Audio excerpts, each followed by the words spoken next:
podcast is brought to you by Zivanza. Zivanza Quaternary Care is a leading network of super specialty clinics, hospitals, and medical research institutes across the world, which aims to provide the best medical care across a whole range of medical conditions. Zivanza has launched its first state-of-the-art clinic in association with Millennium Medical Center, situated in the Wafi Center in Dubai, UAE. Every time I sit across a health and wellness guru, I am super conscious and overwhelmed. And when it is with someone like you, a highly acclaimed, one of the most widely sought after celebrity nutritionists from India, Mr. Fernando of Quan Nutrition, I am not even going to begin to explain.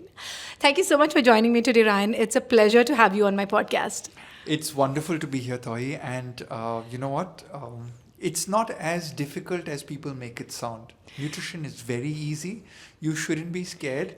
And anyone should say that, you know what, eating is second nature. So you should do it. But how to do it is a secret that we'll unravel today. Yeah, we will unravel today. And trust me, Ryan, I've been on this journey. I've always got on the diet journey and then I fall off and it's tricky, but I'm hoping you'll guide me through that today. Everybody gets on and falls off. And I think there's a lot of misinformation out there. Absolutely, yeah. And it's a simple equation. One, know what to eat, when to eat, and how much to eat. Yeah. If you can get that mathematical and scientific information in your hand, each one of us, including my beloved mother, is a perfect nutritionist.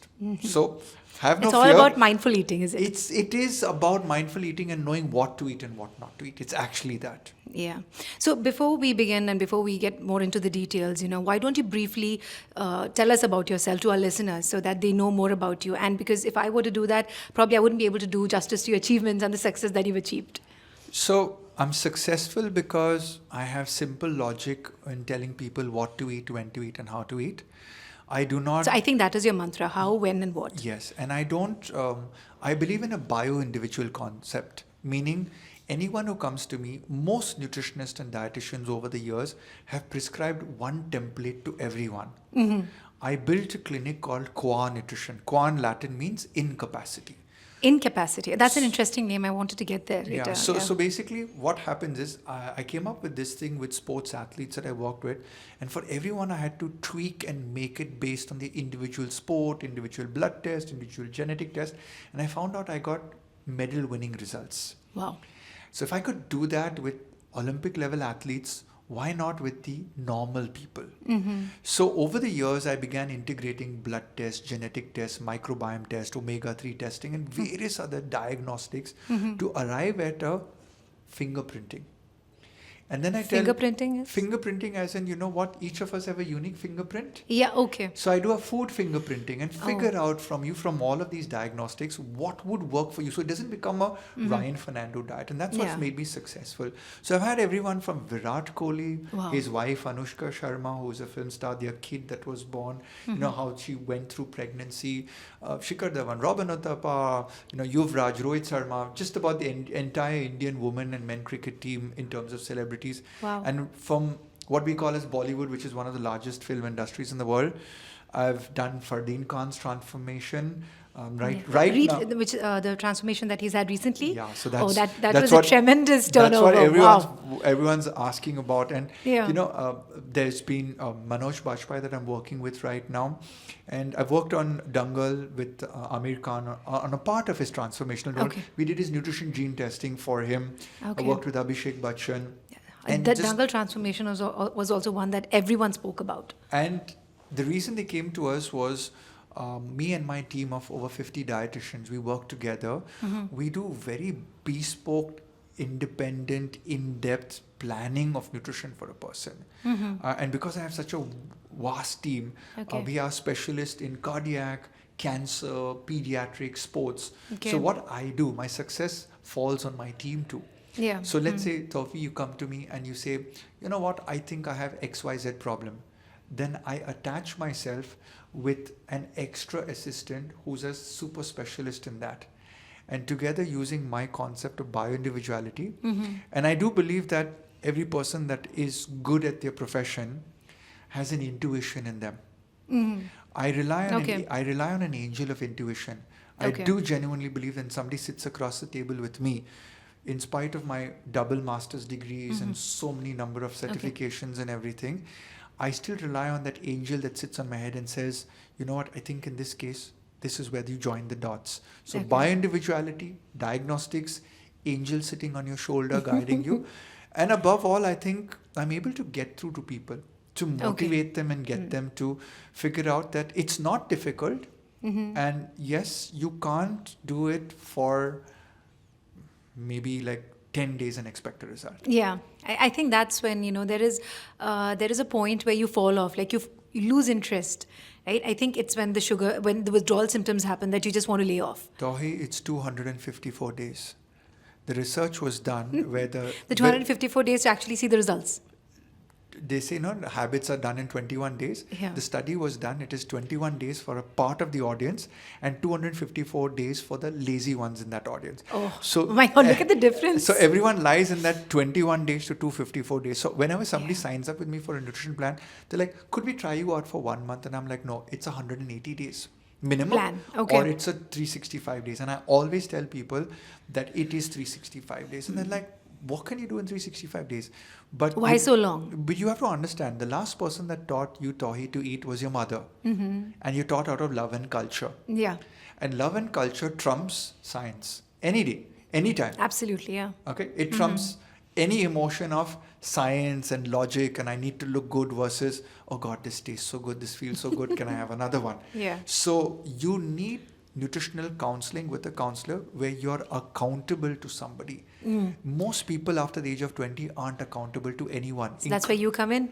Yes. So I hold people accountable and there's a nice chuckle in our nutrition clinic when we work in Bangalore in India, which is, Mr. Fernando, you take money in advance, but you follow up with us quite diligently. And I reply to the person, I was like, you can choose to walk out of the door at any given time, but consider me that person that's going to keep nitpicking at you for 180 days or 365 days, so that I know that the success of the plan is we have figured out the template or the blueprint. Now it's how many days can you keep reinforcing that?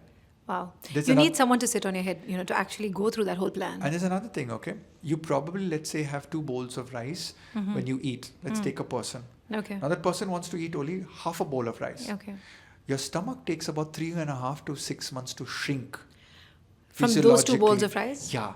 So you can't stop a nutrition plan at 1 month and 2 months and 3 months.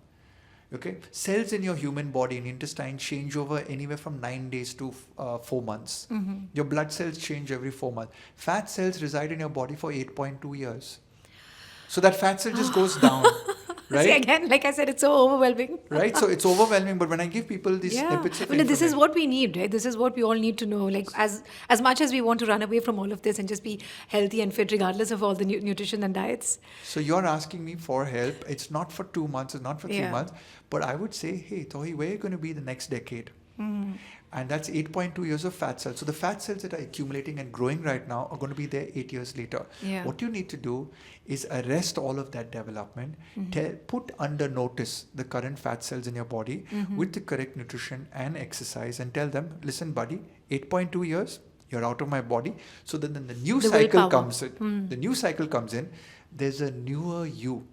A better you who's eating much more diligently. And that's what happens. As you grow older, you tend to get more astute about what you eat, but not about the quantities in your exercise. Yeah. So, how did you choose this career path? Because this is a very niche interest that we see today. So I don't know if this is out there on the internet, but... It is not, I studied at Goa Medical College. Yes, I did my master's at IIM Ahmedabad. Yeah. So but how did you find this interest in nutrition? I'm like, was there anything in your childhood that happened that led you to this? Interesting. MSc Clinical Biochemistry, Goa Medical College. It overlooked a football field. I was doing thousands of blood samples. Are you from Goa? I am from Goa. Okay, so that's how you... Yeah, okay. so I was studying at the Goa Medical College, which is one of the oldest medical universities in the world, and I was doing these blood tests, and I was training to maybe become a pathologist. Okay. And I think that at some point I realized I want to be down there in that football field where people were playing, and hence sports nutrition, I went in that direction. Okay. But I remember... Help them play better. Help them play. But I remember my grandmother having Alzheimer's, and I was away studying in Scotland, and I'd given the advice, and when I came back, she was really bad. And then I changed a little bit of the food up for her using my knowledge of biochemistry and everything. And she began to walk again. And Wow. that Okay. was the So you saw progress. that was the first thing that kind of said to me, and that was when the nutrition bug kind of bit me. Then over the years, I've been moving in the direction with multiple jobs in the nutrition field. Okay. Till about a decade and a half. So you ago. were dabbling in different roles within the nutrition field. Yes, I basically sold nutritional supplements. Okay. Worked for Yes. worked for companies where I sat in a room and I had a green tea or a protein powder on one side. I was the nutritionist, but I had to convince them that they had to take a powder or a pill. And in India we have this saying, "Bhai bolo dal chawal roti kaisa lene ka hai?" So everyone's asking me, please tell me how to eat my food. Please tell me how to, what to eat, when to eat, and how to eat. So at every time, whenever I worked in the nutrition industry for a product company, there was people asking me, teach me how to eat correctly. Okay. And so as the years evolved, working for somebody trying to sell their products, I began to understand that there was this huge market and lack of people giving direction to people on how to learn to eat correctly. So I kind of call myself a nutrition tuition look at teacher. that, we just grow up eating what is given. And love and culture. Love and culture. And then we don't actually look into what we are eating, what we're putting into our bodies. And there comes a stage when we actually realize and we want to change those habits. True. And if there are parents out there listening into this or watching this, I mean, the one thing that you could teach your child is, in addition to the love and culture, is the science. As we go in 2022 onwards, there's a huge amount of science, the quantities, the portions, the type of food. So a lot of things that we, the next generation has to do. And we have the tools available. Yeah. We have the necessary foresight and all to know what's good for your body. Yeah. So help me understand, what is the difference between a nutritionist and a dietitian? Good question. A dietitian is somebody who can work in a hospital, can prescribe medical diets. So if you have a medical condition, you go and meet a dietitian. Okay. A nutritionist is a person who can practice outside of a hospital. Okay. And normally, so it is a different. It's a different. It's a different course. It's a different course. Okay. And basically, a nutritionist is somebody who can practice outside of a medical facility, and you're normally treating people who are not broken. Okay. Right? Yeah. So a dietitian is far more qualified to deal with broken people, people with conditions. Medical condition. So blood test says you're diabetic, hypertensive, cholesterol, so many other conditions. You would want to use the medical expertise of a dietitian. You have no problems. Lifestyle. You want to change the way you eat. You look at a nutritionist. A nutritionist is a person who will. A nutritionist is a person that probably you would go to before ending up at a dietitian. That's a very nice way to look at it. That's a very nice way to look at it. Yeah. So I've also seen in a few of your interviews where you seem to not endorse all these, fancy diet plans that's out there. Like there's the keto diet, there's the GM diet, all these diets that give you fast results. Yeah. In fact, recently a book publisher came to me and says, you could earn a few $1 million if you wrote a few books and advocated your own diet because you're quite famous. And I said, that's what people do to get followers on board, but medically that doesn't work. But that gives you results, right? Not really, because I'll tell you, take the GM diet or take the keto diet. It's a huge fad. Keto diet was a fad, I think, a few years ago. And I've been around for 2 decades now to see that there was the paleo, then the keto came, then the GM diet, and then Baba Ramdev diet came out. And so many diets come. I'm not saying they're come bad. and go. I'm only saying that there's not enough guidance to people, so people en masse follow something because their friend, neighbor, or a celebrity has endorsed it. Yeah, I think keto diet, that's how it took off. Yes, so I genuinely believe that whilst these diets could steer you on a pathway, they might be doing more harm than good to you. Let me give you an example. Yeah, okay, I was about to ask Let's say you have a cholesterol gene that stores more cholesterol.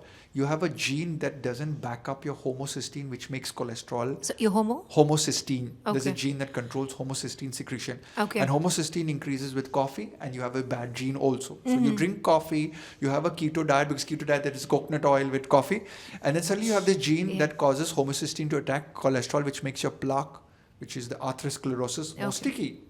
So suddenly you're in keto diet, you're losing weight, but your arteries are getting clogged up. Right? So there are these things that can happen, but for the basis of most of it, we do not have a causative effect on like a registry saying so many people follow the keto diet, this is their blood test, this is the outcome, and these many people died, these many had these sort of things. So as the world evolves, we will begin to get those inputs, and then you'll come to know a sizable segment of the population saying it worked, it did not work, and then doctors suddenly get the bad ketos coming in, and then they say no, keto is bad, and then the whole trend dies down. Oh yeah. So there's always this trajectory, it takes off and then it dies and then comes back again. And when I started our nutrition, but these are the kind of diets that are like readily available on the net, right, on internet. So that I think because it's probably a cheaper way to get a diet plan. It is a cheaper way to get a diet plan. Also, I mean, in a way, I think of it as a good thing because it kind of makes you aware to follow something. But again, we come to the shelf life. Most people can't persevere a diet for more than about 45 days before fatigue sets in. The withdrawal, that is. The withdrawal symptoms, the temptations, etc. Absolutely, yeah. So that's when working with a nutritionist or a dietitian, you're accountable. So you keep coming back for a new nutrition plan which is bespoke or made to you. So even from a psychological point of view, okay, if I gave you this cup and it had your name on it, you drink out of it. But if your name is not on it, anybody could drink out of it. Yeah. That's the perspective of a bespoke plan. You feel it's yours, you'll follow it better. Yeah. If you feel Ryan Fernando gave the night, I followed Ryan's plan for 60 days, but then after that I got bored of it and I went to something else. Yeah. So the bespoke of a plan is what I feel going forward is people will begin to do, and I think that gives them it's tailored out and curated for them. And that's why the best in the world do come to us, because they've realized that. And right now I'm working with Kenneth Bednarik, who is the silver Olympic medalist at the Tokyo Games. Now the world doesn't know that. I'm announcing it here first time. But I'm working with him, and why would one of the world's fastest men come for a bespoke nutrition plan? It's because of the are you the only one who does this? I do believe there are a lot of nutritionists out there who do it. I just believe that I kind of, with my team, have marketed it really well. Because, look, at the end of the day, there are 50 of us who are working to do something, right? Yeah. So, everyone's like, fair enough. Keto diet. Hey, everybody, keto diet. But we're kind of saying, this is what we need to do. You need to do bespoke. So you curate these diets individually for all your clients? Yes, we have a proprietary software which basically allows us to look at over, I think, 1,800 parameters, not counting your genetic, your blood test. So, for example, Tauhee, if you come in for a counseling, you're like, it's already 45 minutes, I need to go. And I'm like, no, we need another 1 hour. So in a Ryan Fernando plan, I'm sometimes taking 3 hours for the first counseling. I would even ask you, normal delivery baby or C-section? And you will be like, I got to call up my mom and ask. Now, let me tell you why. Because if you were... How you come into the world also matters. Yes, because if you were a C-section baby, you didn't get the bacteria via vaginal delivery, which seed your microbiome. And therefore, in the first 5 years of your life, you had more coughs and colds and fever. And your mom says, yes, she gave you a lot of antibiotics. So your gut did not get the right programming from your mother's microbiome. And therefore, your immune system is fragile and your gut system is maybe broken to a certain extent. So you enter into teenage years and adulthood with certain conditions, which if you reverse back the history, you get some dots that you can join. Wow, that is so much detail that you put into each plan then. Yeah, there's a lot. And unlike a lot of professions where people don't realize this, after I finish this 3 hours counseling with you, I need to sit down and prepare your diet plan. The background work for a dietitian, nutritionist starts then. And to prepare a 7-day plan after figuring out what you eat, what you like, what your genetics say and what your blood test says, involves me doing jugglery of 500, 600 parameters. So it's like just putting everything together and building a meal plan. And if it has to be bespoke for every person, it's different. It's much like saying you go for a buffet, that's a normal diet plan, and you go to a restaurant and it's not even a la carte. You say, listen, I'm Ryan Fernando. I'm checking into the hotel. this is exactly what I want to eat. And that's what we nutritionists do in bespoke counseling. Wow. So, someone like me, like so far, I have not really been to a nutritionist, so I don't have that bespoke diet plan, and I find it so hard to stay on a diet for more than 2 weeks. Especially because if I'm making my own meals, then it doesn't last more than that. But so I recently did a diet plan where the food was even delivered to my doorstep. But after and I signed up for, like you said, I signed up for 1 month to see how it would go. And it didn't go well, and I didn't want to go back on it. And I just fell off the wagon. I gained all the kilos that I lost.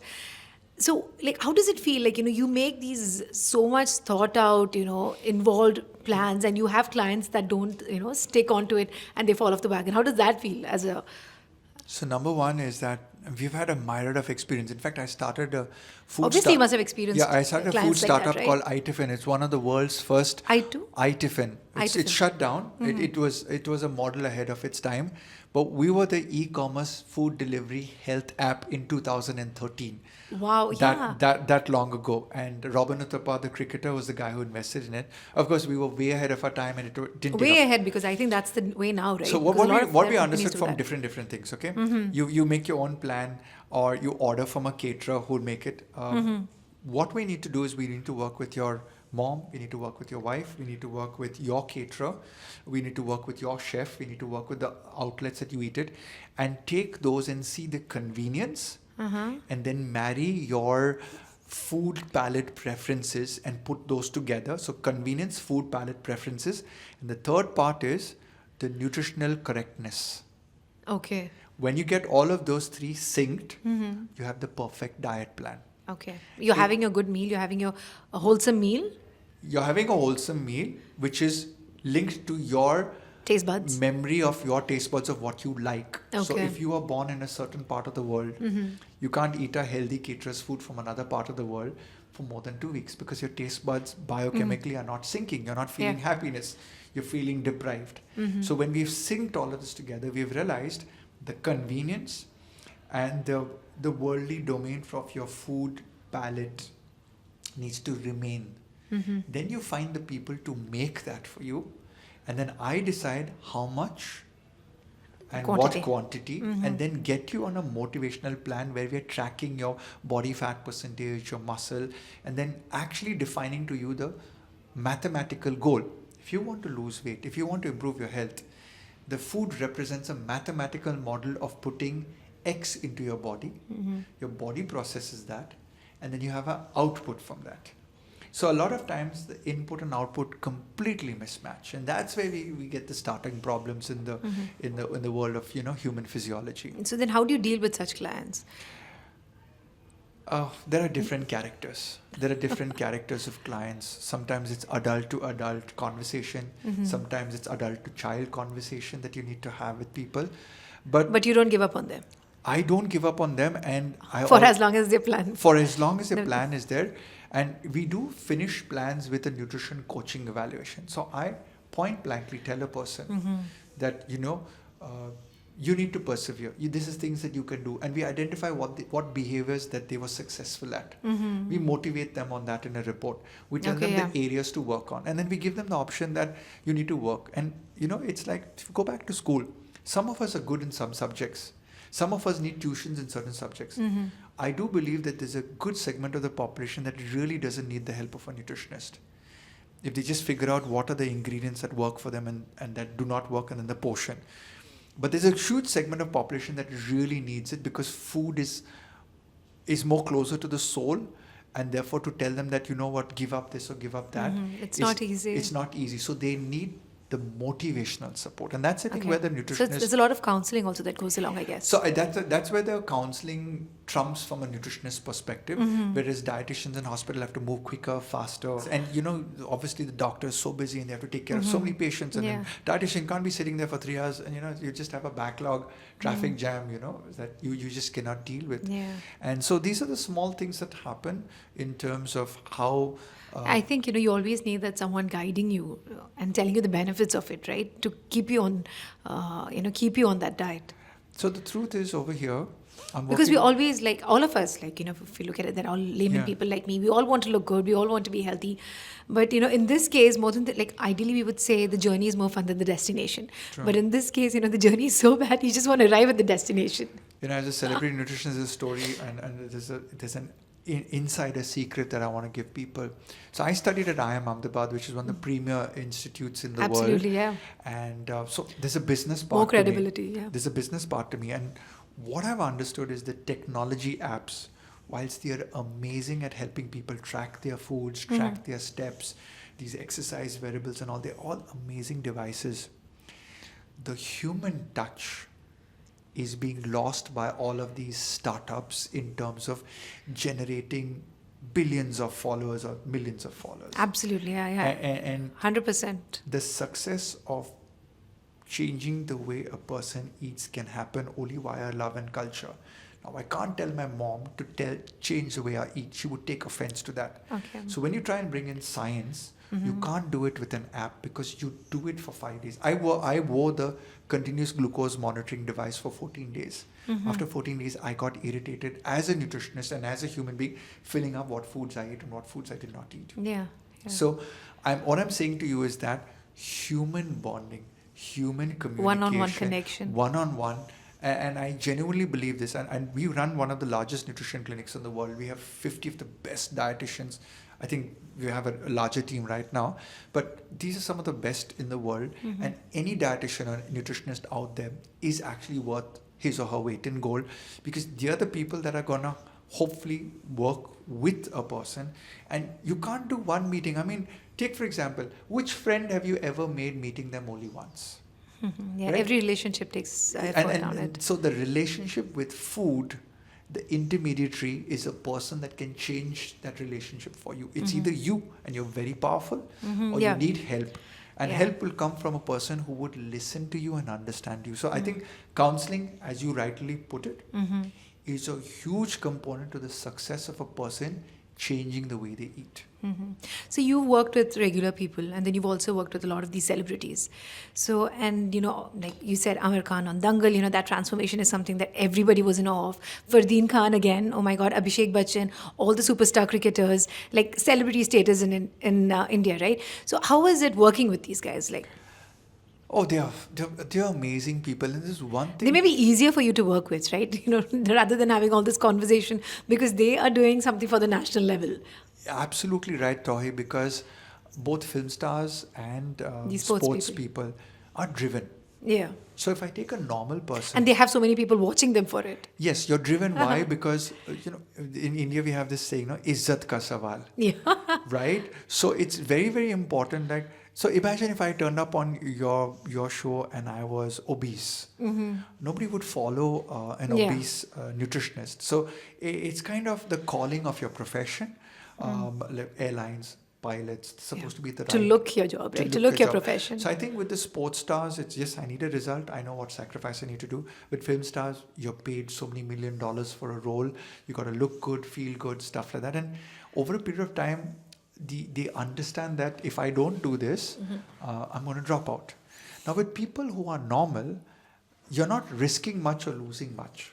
Whether you're slim, you're medium, or you're heavy, right? If you're sick or not sick, whether you're on medication, not taking medication, I don't think that's a prerequisite for you to do your job or do your relationship or do your calling as a person on the planet. Yeah, The absolutely. moment your job requires you to do that, Yeah, it's that's when you're far easier to work with the client because you're not meeting a kindergarten thought process in a normal person, which is, are you sure you want me to follow this diet? And I'm like, I'm not asking you to follow this You diet. came to me. This is what your body is telling us that you need to do. Yeah.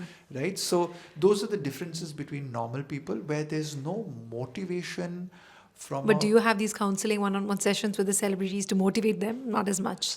I do. In fact, some of my best counselings have been with Virat Kohli, and the questions that he has asked me are just like so in depth and so amazing. And his stamina that he always It's shows on. amazing. I mean, when we started on the nutrition plan, there was this Instagram video that he put out where I think Anushka was recording it, and my wife was showing it to me. She's like, check it out. So apparently Virat was actually going to. I told him you have to eat 100 grams of oats, and so he went to 104, and he's tapping it back.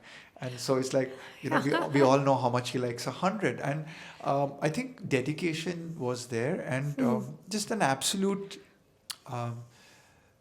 passion. Like not only him, but if you look at anybody on the planet, okay, if you fall in love with something, you try and become like, look at people today who are photographers, okay? They buy all of these telephoto lenses and tech guys and all of that stuff, and they're so in love with their profession and stuff like that. Imagine if you could do that to food, right?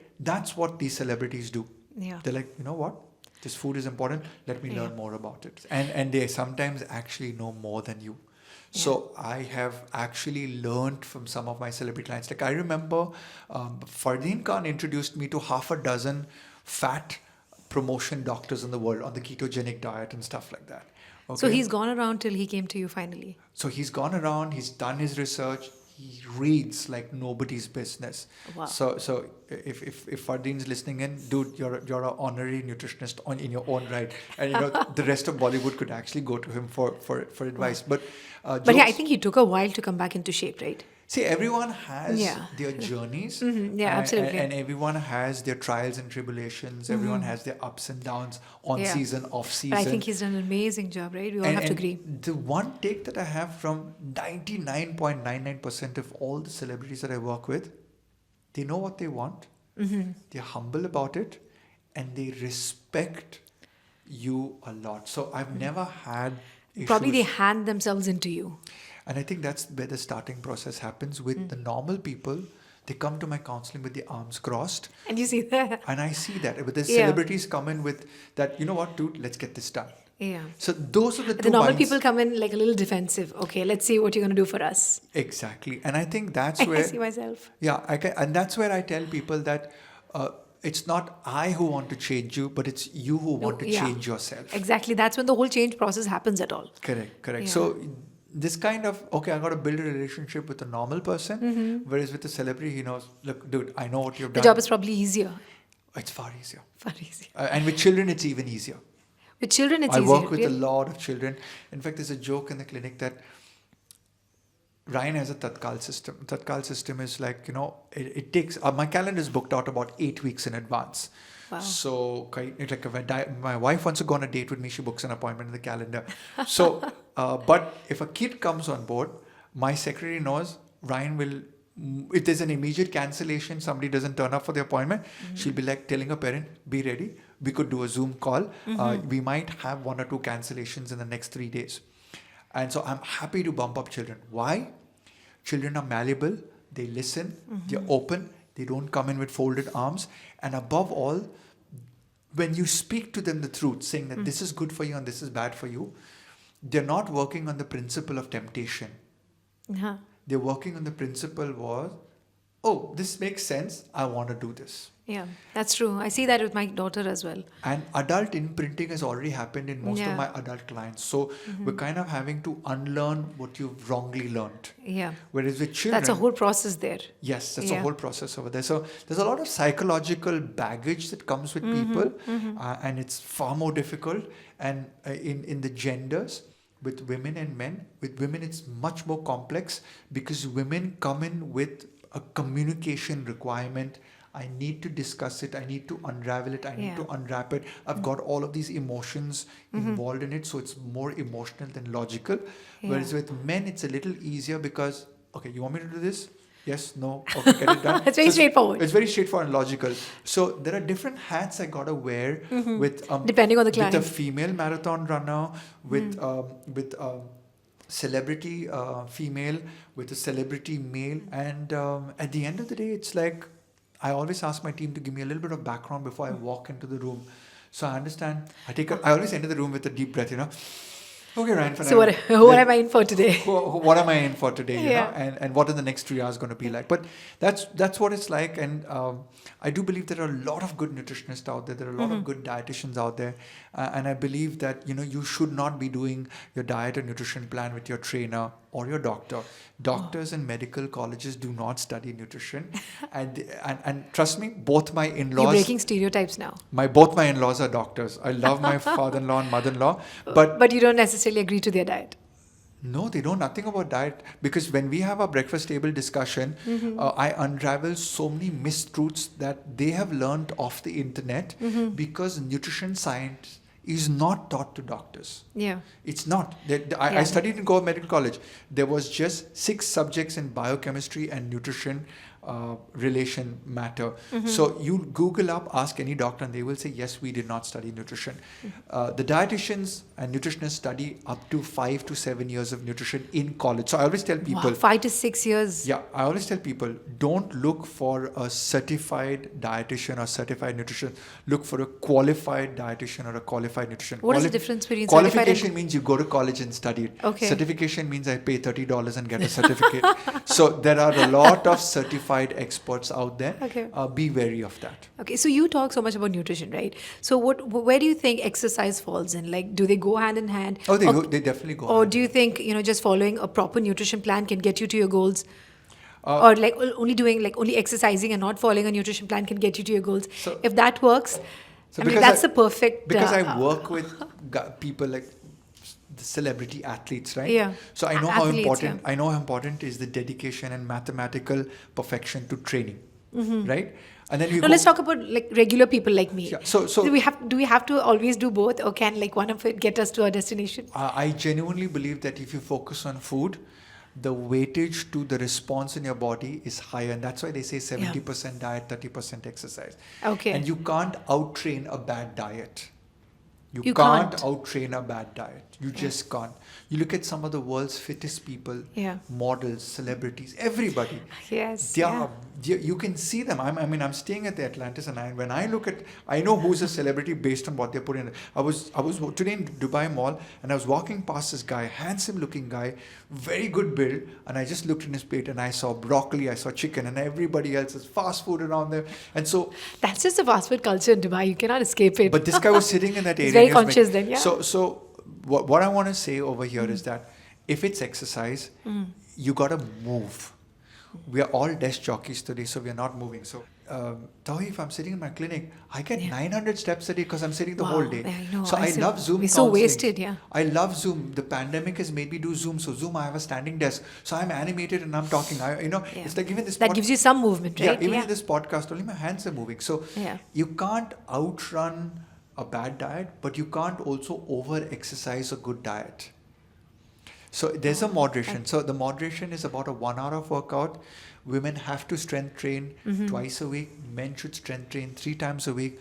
A personal trainer should be your best friend. So you were saying about like, how the younger kids are malleable now. Yeah. Right? And, they listen to you. But like what I also see that the Gen Z, at least, they seem very aware of all the options that there are, and, about, they seem very self-aware about their bodies, about the food that they put in. Like at least, I see it in the kids over here, in my kids and, their friends. I see a lot of them are very aware of what they're putting into their body. Versus how it was, how we looked as millennials or Gen X into food. It was completely different. So what is your take on that? Do you see that as much? Or maybe is it because I'm in this part of the world? No, I actually agree with you. There are 2 parts to this coin, okay? There's far more temptation. Yeah. Easy apps to order, best power of children, both parents working, so policing of the children in terms of good habits is kind of difficult. So when you put all of that together, the kids, the negatives, the negative. So let's call that the negative. The negative is really powerful. The positive goes to the kids today. You're highly informed, highly educated, highly aware. So I actually tell kids in counseling with them, and I'm like, listen, are you smart or are you dumb? Yeah. Like nobody wants to be labeled dumb, right? Yeah. So I'm like, okay, you know this contains trans fat. You know this is fried fat. You know this tastes good. But you know this is going from your lips straight to your hips, right? You know this. And also the kids are so aware of, how they look because of all the body shaming and the bullying that happens. So that's also another part to it. But if I can just get to that one point wherein, okay, are you aware of what you need to put in your body? It's the reason why I work with children. Because it's like banging my head on the wall with adults, whereas children, it's far easier. So I have huge hope for the future generation.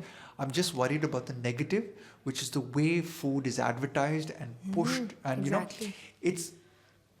I do predict in the next 20 years, there will be taxes on sugars and salt, the labeling will get so stringent. I do believe that the junk food, which is killing people, The sugars. will begin to get regulated Mm-hmm. as the awareness of the younger generation steps into power. Mm-hmm. Environment's going to get Yeah. better, food's Yeah. going to get healthier, and trust me, I have huge belief in the children today who are under 20. Mm-hmm. They're going to teach us, Yeah. the older ones, what it is to eat correctly I can and how already- is it to live correctly. I'm already learning from my daughter a lot of things. My 9-year-old son, just the other day, I was like, I took an extra tissue paper out to wipe my hands, and he's like, Dad, tissues are made from trees. You could wipe your hands with one tissue. And I was like, Yeah, they call and these Well- kids nowadays, the Gen Z kids, they call you out on every mistake that you make. It's like they're just watching you like a hawk. yeah. So we would learn from them. But from a food perspective, I think the parents, and as I told a parent today, you need to take control to the age of 18. Don't give up on your children. Yeah. Don't allow them to eat junk. Be the boss. Be the boss at home. If you have to punish your children, punish your children. Do not use food as a reward. If you do this, I'll give you that. No, never Yeah. use food As a reward. Never, ever, ever. It's very important. You want to give your child an A iPad? treat. That's a different thing. But Yeah. don't say, I'll give sweet you, treat. I'll give you this sweet treat, or I'll give you this dinner. Go the other way. In fact, if they eat healthy, You reward them with you something. reward them with Yeah. something. I think you need to go in that direction. And above all, since you have kids and I have kids, work at home is the most powerful exercise. Just teaching our children how to eat correctly and clean correctly and just It live takes them a long correctly way. would help the next generation immensely. So if you look at it also, like at this point in time, there is so much awareness, right? And there is so much excitement, investments, enthusiasm happening in the health sector. Versus on the other hand, you see this, proliferation of all these fast food companies like Starbucks and McDonald's, they're ravaging across India. So how do you, fight that concept, the fast food concept? It's so, you're literally enticing the kids, who also want to lead a healthy lifestyle. For centuries, alcohol, drugs, distractions have always been there. And you've had parents. It's the responsibility of parents. Let the junk companies be there. It's right. I would take my kid to a McDonald's. I would treat him once a week for reward meal.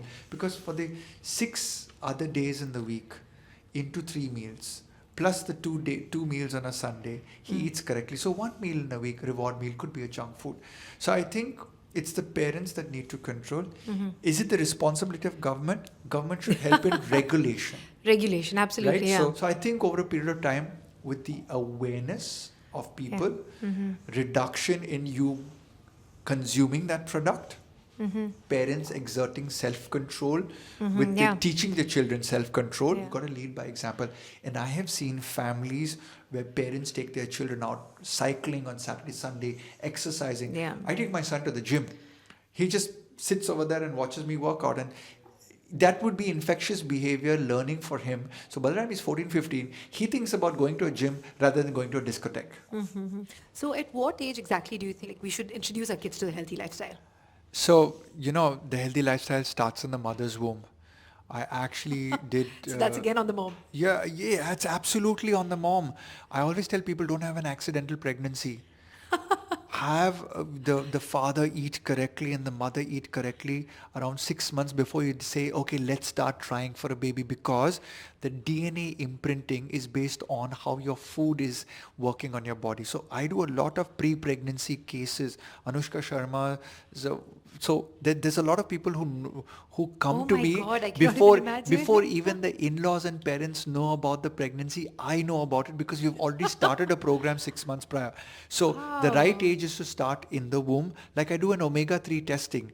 And if you're deficient in omega-3, when you conceive, the DHA, which makes up 60% of the fetus's brain, comes from the omega-3 in your diet. So if as a mother you're not eating enough of omega-3, so then you're like, oh, I'll take an omega-3 supplement, but you don't know whether you're absorbing or not absorbing. So fast forward to once you've delivered the child, fast forward to once you stop breastfeeding. In fact, even in breastfeeding, I can measure mother's breast milk on how much of DHA it contains and change the diet of the mother. So again, that's where you start with your children. Yeah. And then the next level, see, look, at the end of the day, Tauhee, you're not going to have a whole cricket team. Yeah. Most women today are happy with a few number of children. Absolutely. So I would say that you would want to give them the best. Yeah. And then you come when you wean them. Weaning meaning you stop breastfeeding. Breastfeeding. How do you give them the right food? So my kid, in India was the youngest nutrition genetically tested baby in India. Okay, so when I did that, me and his mom knew exactly what to give him and what not to give him. Okay, I can very proudly tell you that he's never taken an antibiotic in his life at 9 years of age. Why? Because you figure out foods that are going to harm him, foods that are going to heal him.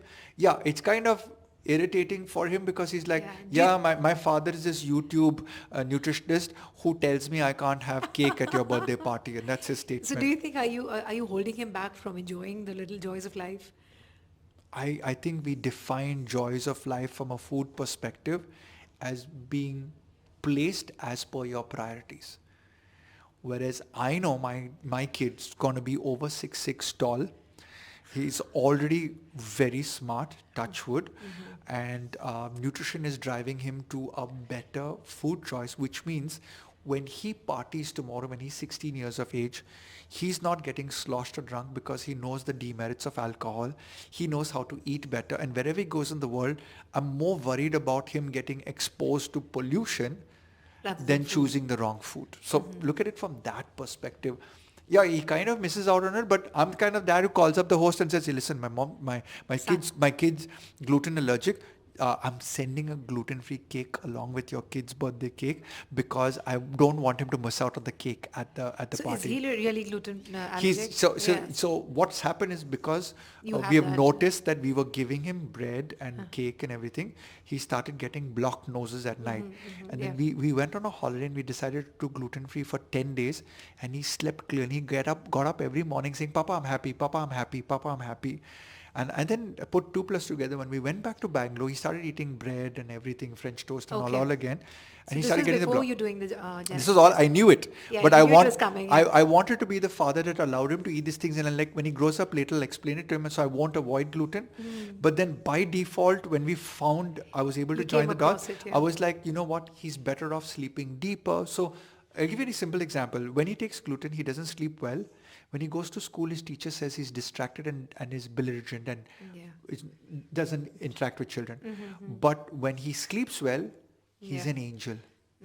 So how many parents have heard about this? So you start in the womb. You start when you decide to have a kid. That's when you start. And people say... That's a lot of planning that's going on.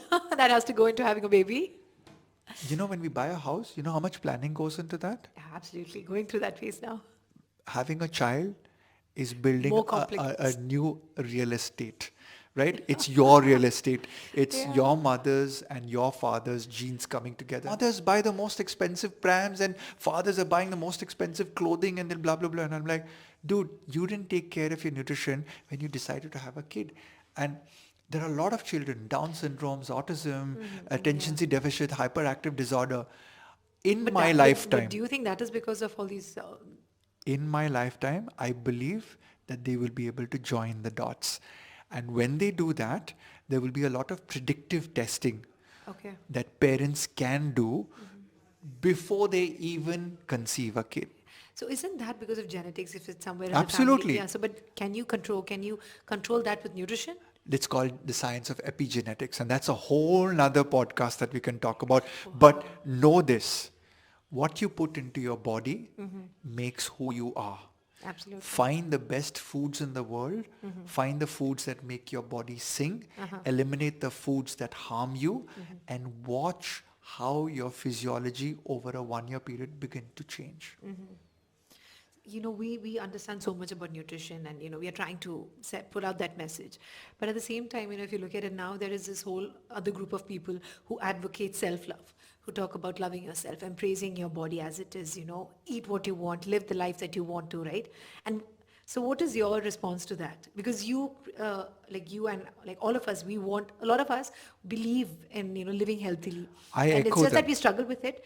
But then when we come across this whole idea about like embracing what you have, you know, live the life, it's kind of conflicting, right? What would your response be to that? My response is, let's assume I always compare the human body to a high-end vehicle. And I say, I'm a Ferrari.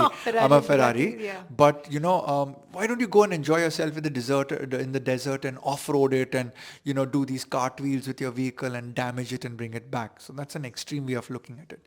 I do genuinely believe in this, and it's something called as the quantum signature, the energy of healing in a person. That's your vibrational frequency. So for all the Puritans out there, I'll get a little technical. The human body vibrates on a psychological plane and a physiological plane. Psychology means your mind power. Physiology means the energy in your cell vibrates. We're all made up of carbon atoms and minerals. So when you put the right food into you, which is the right nutritional content, and your body accepts it, you are like a battery, a Tesla battery that vibrates at the right frequency. You put the wrong currency inside of you, which is the food currency, you vibrate differently. Now you superimpose your thinking on top of a bad battery, you superimpose your thinking upon a good battery. The world can decide what to do. Yeah, there's so much conflict constantly happening. Ultimately, what we're all looking for is to be happy, to be content with our bodies, to be kind of happy in our hearts. That's what ultimately we are all striving towards, right? And if you can become a monk or a samurai warrior, there was a milkshake study done wherein they actually told people, we're going to give you a healthy milkshake. And they saw What is a healthy milkshake exactly? So there was 300 calories, low fat. Okay. And there was an unhealthy milkshake in the same study. And to make a very long story short, and you could Google this up, it's called the milkshake study. They looked at the inflammation markers. And the people who thought that they were getting the healthy milkshake, they swapped the milkshake without their knowledge. Okay. So they should have not had a inflammatory spike. And the ones who got the unhealthy milkshake should have documented a spike in the unhealthy markers in their blood. Okay. But because the mind is prepared, yeah. The mind has power over the response of inflammation in the human body also. So I operate on both sides of the coin, saying that your psychological vibration is important, and yes, believe in being happy, seasonality, etc., etc., etc., and don't worry about your food. But on the other hand, have scientific logic. The vibrational frequency is based on the energy content. Is that why they say, like, when you're really upset, when you're really moody, when you binge eat, you feel better? It's got a lot to do with the endorphins that are released and the serotonins and stuff like that. For example, both gluten and milk have opioid-like molecules in them which go to the pleasure centers in the brain. The same pleasure centers that are activated on sexual stimulation, as well as pleasure stimulation, as well as feel-good stimulation. They can be given by your pastries and by your fatty and oily foods. So I just think that there's so much of information out there. I just tell people, you know what? Do a little bit of scientific experiments on your body. And the one benchmark is your resting heart rate. Like on Sunday, I was not too well, and I was taking a paracetamol and I was taking a cold medicine, and I knew I had done my COVID test and it was negative. So I was like, oh man, just before my holiday, I'm getting a cold. And I flew into Dubai and I was not feeling that under the weather. And I saw my resting heart rate was really high at around 80. And I just ate well that evening, and the next morning... What exactly is eating well for you? I'm curious to know. Eating well is all colorful fruits and vegetables under the rainbow. Stuff that is more natural, less fried, not too much of sugar in it. So I'm going to go back now and order probably a lot of broccoli, a lot of salad, some wild rice, maybe a salmon or something like that. And I'm keeping my cheat meal for Saturday. So you do have cheat meals? Oh yes, I do have. People have seen me at important restaurants like, Ryan, you drinking a cup of aerated beverage? I'm like, I'm human. So again, so you reserve your cheat meals for how often? Twice a week. Okay. Twice a week I do a cheat. So I work on the sum total of being good, meaning 30 meals in the month, 3 meals a day. So I don't do intermittent fasting. I'm really lean, I'm really skinny. So I need 3 meals a day to function really well. But I don't. So is this a body type that you work on? I do believe that. I do genuinely. There are people who can survive only on 1 meal a day, and there are people who can survive on 6 meals a day. So that's where bespoke, that's where qua, discovering a person's qua is so important. And I feel if people just took time to understand their body, they could do their reward meals. I don't call it a cheat meal, I call it reward meal. So 30 into 3 is 90 exposures a month. So if I do 80 exposures a month, I can actually do 9 reward meals a week. And then when I work with my nutritionist, I'm like, what should those 9 reward meals look like? Oh, okay. Right? So that is also planned out. Yes. And I can tell you one thing. I was a coffee lover, and when I did my genetic test, I would have 7-8 cups of coffee a day. It said that I'm not a coffee responder. If I have more coffee, I can get stroke and hypertension in later years. So I began pulling back on it. portion controlled it, Portion control. and I did it in my vacation because the coffee was absolutely amazing at the hotel. And so I know in this month, maybe I can do 4 or 5 exposures. So I've done 2 exposures. I've got 2 more cups of coffee before my vacation ends. That's how I think. Oh my God, so much planning into your It's, meals. you may think it's Yeah. planning, No, but I think that is just second nature for you. but guys. when you meet Shah Rukh Khan or a Fardeen Khan or an Amir Khan, their schedule is so planned and that's why they're successful. Typical Tauhee in the first 90 days. I, what I tell people, don't try meals. First start breakfast. Get breakfast really good for 90 days. Then move on to breakfast and dinner. Probably that is something I can try. Like, Yes. just focus on getting that one meal right. Exactly. So 365 days, 365 into 3 is 1,000 meals. So you figure out how you can just get 300 meals correct. So when you get to the next year, you do 600 meals. Slowly. So slowly. So everybody doesn't need to start a diet plan with Ryan Fernando on day one. Start small. You're not eating broccoli in your house. You're not eating pomegranate in your house. Bring that one food, take out one junk, put that guy in. Your kids don't eat good food. Replace one junk meal with something. You go out for a junk meal with your kids. Okay, junk meal. You're going out on Sunday. Make the breakfast healthy. Make the breakfast healthy. Make the dinner healthy. And involve your kids in cooking. I tell everyone, involve your kids. Involve your kids. Cooking, yeah.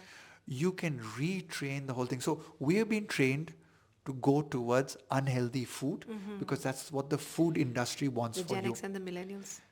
And what we need to do is just untrain that whole process of feeding them that sinful stuff, which is from a health perspective not really great. And I know many manufacturers don't like me because I say that, and I've been You're ruining business for them.